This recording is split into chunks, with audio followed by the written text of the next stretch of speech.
Hi guys, it's Dave here from the Upper Tier Podcast Pro Wrestling Weekly. It's time for the AEW review. Let's take a look at the top topics of AEW over the past week. Let's get right into it. So, starting with AEW Dynamite on Wednesday, the 14th of January. This one was really interesting because it had a couple of matches and a couple of storyline progressions that really were, confusing. So, let's start off with the Fatal 4-Way match.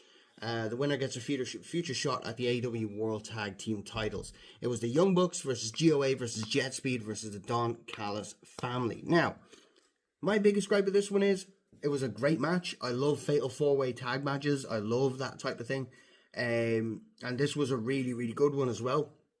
I really enjoyed this match. I thought it had a lot of action. The pace was really good. A couple of miscues here and there. There's a lot of talent in the ring. You know, it's just, it can be really difficult to produce these type of matches, but they did a really good job given the circumstances. But the winner of this match was the Don Callis family. Why does that annoy me? Well, the winner goes up against FTR. Now, I remember I've said on numerous occasions that FTR need to change something. FTR need to really do something different that isn't the same that they've been doing for the past God knows how many years. They've slightly changed. They've leaned into a more pathetic, kind of more hateable heel, obviously with Stokely in the wheelchair and stuff like that, and they've gone a little more cocky, so they're trying, and I can appreciate that a lot. But the Don Callis family are also massive heels in the company, so I'm all for tag matches, but call me old school, but I prefer the face against heel dynamic in a storyline like that. Two heels going against each other doesn't really mesh well. You're going into this tag team title match hating both opponents, so technically you should want either of them to win. But if they put on a good show, great, but it's the storyline dynamic that kind of butts heads, isn't it? Because you don't want that. That was a great match with the outcome that just didn't make sense to me from a wrestling point of view.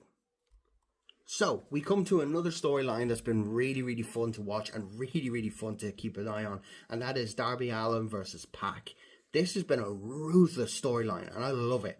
It seems almost really personal. Now, Darby Allin is one of the top talents in the company at the moment. He's one of the most beloved by fans because he has put himself on the line time and time again, similar to the likes of Jeff Hardy and others who have done that over the years. And fans can really appreciate that. There's a respect for that among the fans. So, Darby Allin versus Pac. Well, it was a brutal match. That had a finish that was quite good, because normally when Darby Allin does the coffin drop, we often see it and it doesn't look as good when he hits it. Most of the time, coffin drop is literally just a drop.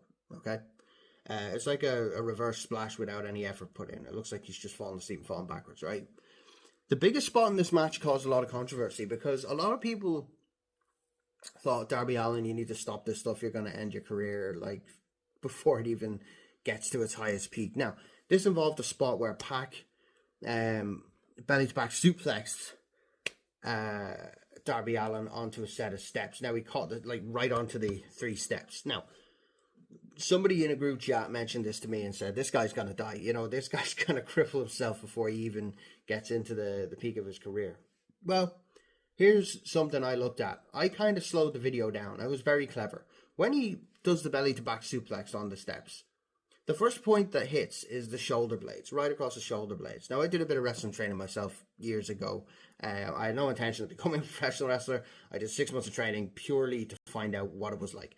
And yes, it's as brutal as you can imagine, but a lot of fun, met a lot of good people, still keep in contact to this day.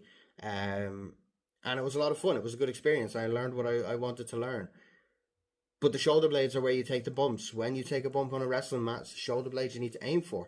So his shoulder blades, having bumped on it for thousands upon thousands of times in his career already, has built up a resistance to taking that bump. So the first point of contact on that stairs, he takes it straight on the shoulder blades. Great. He takes bumps on shoulder blades all the time. Second step, the way your spine curves, doesn't really hit it. It takes a slight bounce, not a lot of damage there. On the top step, the third one, if you notice and look closely, you notice that his just on his lower back, the way the spine curves outwards, it actually just hits but rests on top of the top step. It looks brutal. It's executed absolutely perfectly. Not as painful or as damaging as people think. Very, very clever. But you can see the 3 points he hits, spot on. He's not going to feel that an awful lot, as well, at least not as much as people think or as he portrays he does. Really good match, really strong. I'm loving this storyline because I'm so invested in it because these two make it look so personal and so hard hitting. But this was good. But let's go to the main event of Dynamite. The main event of AEW Dynamite. I'm not going to call it Maximum Carnage. I'm sick of this naming these shows like they're pay-per-views. They're not. Just keep it to Collision and Dynamite. There's no need to name every show like it's a PLE or a pay-per-view. Come on, guys. Make it make sense. MJF took on Bandito. What a match this was. And the reason, I mean, MJF is world champion again. I'm absolutely delighted. I love MJF. Have done since he started in AEW and since I started watching AEW. He's been my favorite talent. Bandito, when he was tag champions with Brody King, it shouldn't have worked, but it did.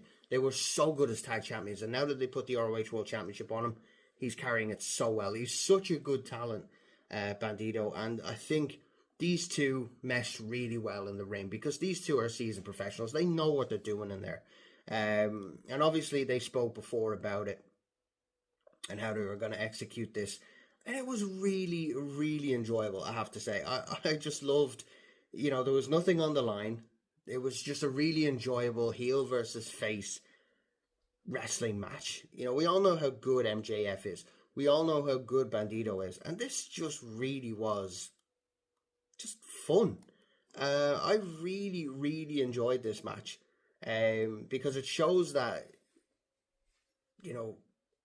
despite the fact that MJF's a massive heel, he can still go and have great wrestling matches. And it was just a great dynamic because there was nothing on the line. And these two just went in and had a barnstormer of a match to headline Dynamite, and I was delighted with it. So Dynamite was good. Let's move on to Collision. Now, once again, we go to AEW Collision. Now, Maximum Carnage was the name of this show as well as Dynamite. Stop it, Tony Khan. This show was great. Was it? Was it really? It was okay. I'm just kidding. AEW Collision this week was solid. It was reliable, if you will. 7 out of 10. And the reason I say that is because some of the matches fell a bit flat.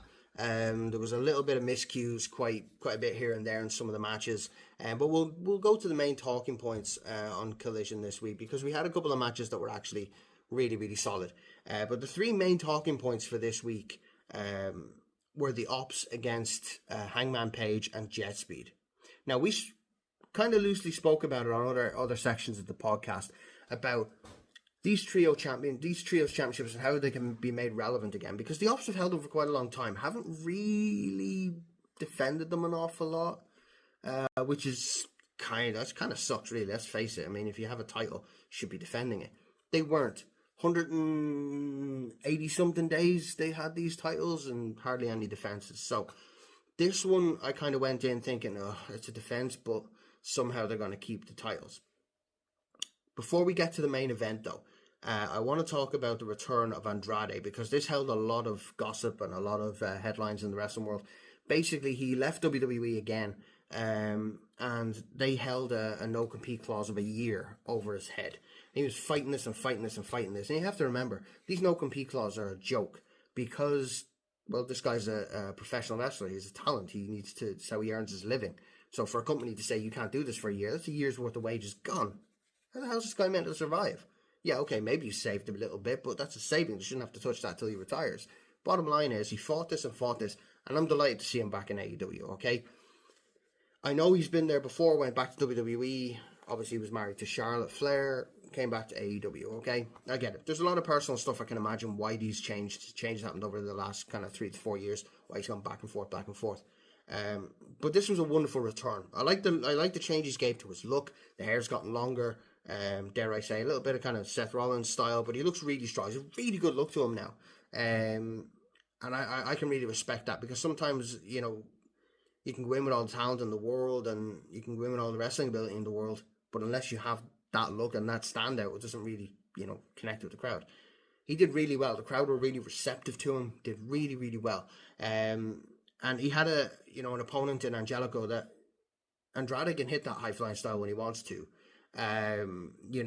He can hit that lucha style when he wants to, and he did really well with Angelico. They kind of gelled and performed really well. This was a good return for Andrade. Really good match to kind of get him back into the ring in AEW and kind of get used to that style again. Not that he's lost it. I mean, he's not been that long since he's been there, but it was really good to see that. The next one up was Marina Shafir and Zeta Steel. I want to talk about this one because this one was absolutely fantastic. And it's all down to Zeta Steel's selling of Marina Shafir. My God.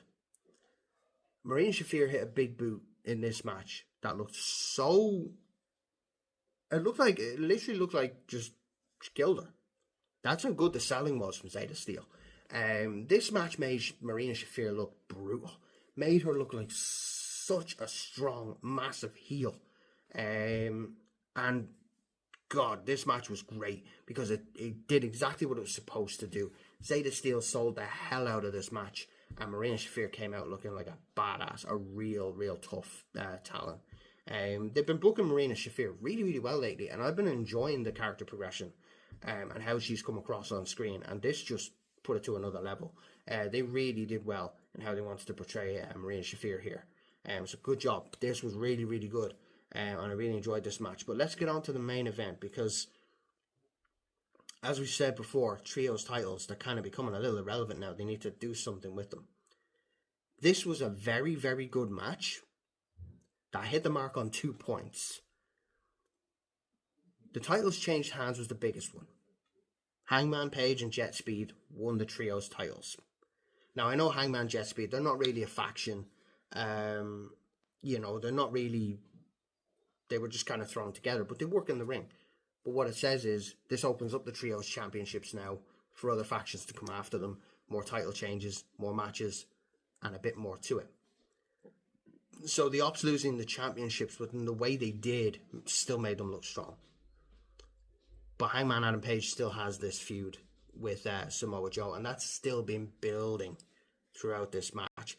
They got rid of the titles off the Ops because they knew they need to make this faction a faction again without titles or needing the trios titles. They've got Hook now who's turned heel. They've got Samoa Joe who's leading the pack, and he's just...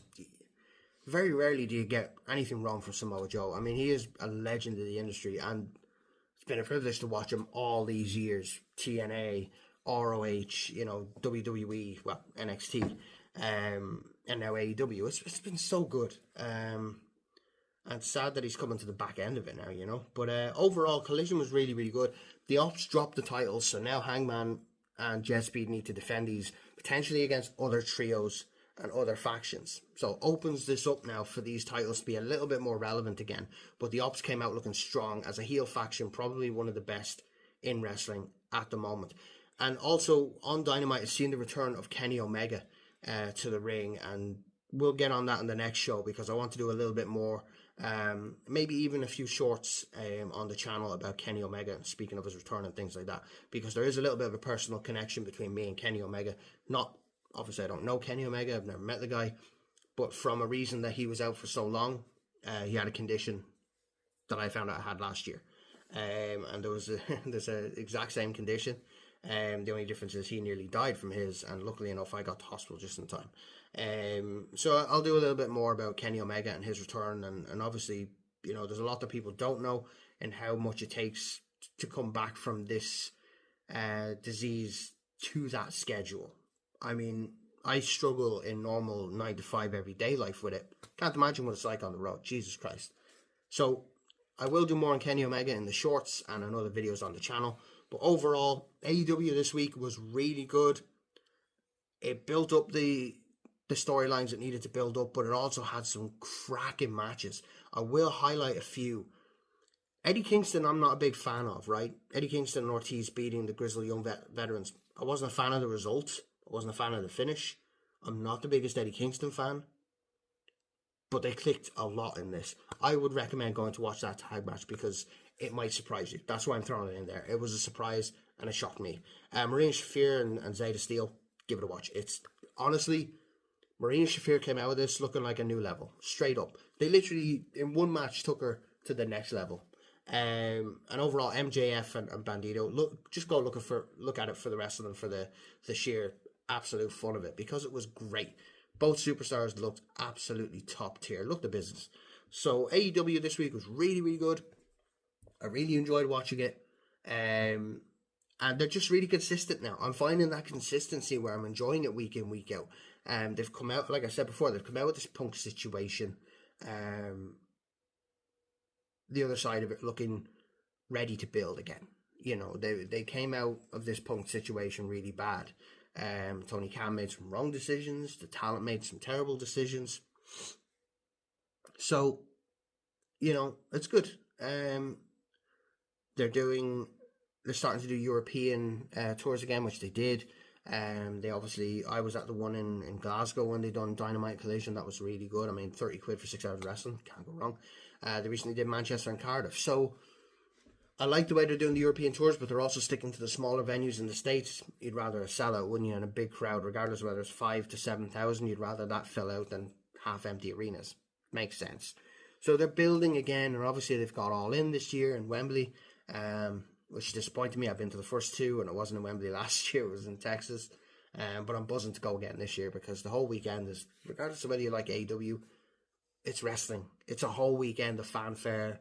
And it's well worth going to. Rev Pro are putting on a 4-year anniversary show, or a 14-year anniversary show. I can't remember. Don't quote me on that. But Rev Pro have an anniversary show the night before All In the OVO Arena right next to Wembley. And there's a whole host of other wrestling stuff going to be going on All In weekend. So we'll look forward to next week, see how we get on with Dynamite and Collision. But for now, thanks for watching. Like, subscribe, click that notification button, and leave a comment. I definitely want to hear from you. From our subscribers about your feelings on AEW at the moment, the consistency that I'm seeing, and just the enjoyment of the shows overall. So let me know what you think, and we'll see you on the next one.